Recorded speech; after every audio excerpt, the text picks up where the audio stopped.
So hello বন্ধুরা, তোমরা সবাই কেমন আছো? আমি তোমাদের মন্দিরা বোন। আজকে শেয়ার করবো একটা দুপুরের গল্প। তো চলো যেতে যেতে শেয়ার করা যাক। আজকে আমি যাচ্ছিলাম অনুষ্কার মামা বাড়ি, যেহেতু আমি কোনোদিন যাইনি, আজকেই ফার্স্ট টাইম।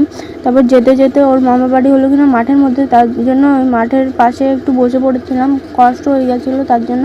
তারপরে এসে আমি শুয়ে পড়েছিলাম, আমারও অনেকটা কষ্ট হয়ে গেছিলো। তারপরে এসে স্নান করে খাওয়া দাওয়া করতে করতে এই যে অনুষ্ঠান অনেকটা ঝাল লেগে গিয়েছিলো, তার জন্য বাইরে চেয়ারে গিয়ে বসে হাঁপাচ্ছিল। তারপরে আমরা মাঠে গিয়েছিলাম শাক তুলতে, ভিডিও করতে। এখানে শাক তুলতে তুলতে অনেক মেঘ শুরু হয়ে গেছিলো।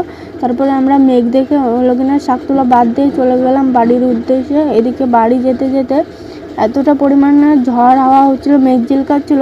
অনুষ্ঠান মা অনেক জোরে জোরে হাঁটছিল, মনে হচ্ছিল যে ওনার গাড়ি লাগবে না, পায়ে হেঁটে চলে যাবে বাড়ি। এদিকে আমিও জোরে জোরে হাঁটছিলাম, এখানে আমার অনেকটা হাঁপ লেগে গিয়েছিল। তারপরে শুয়ে পড়েছিলাম বিচলির মধ্যে।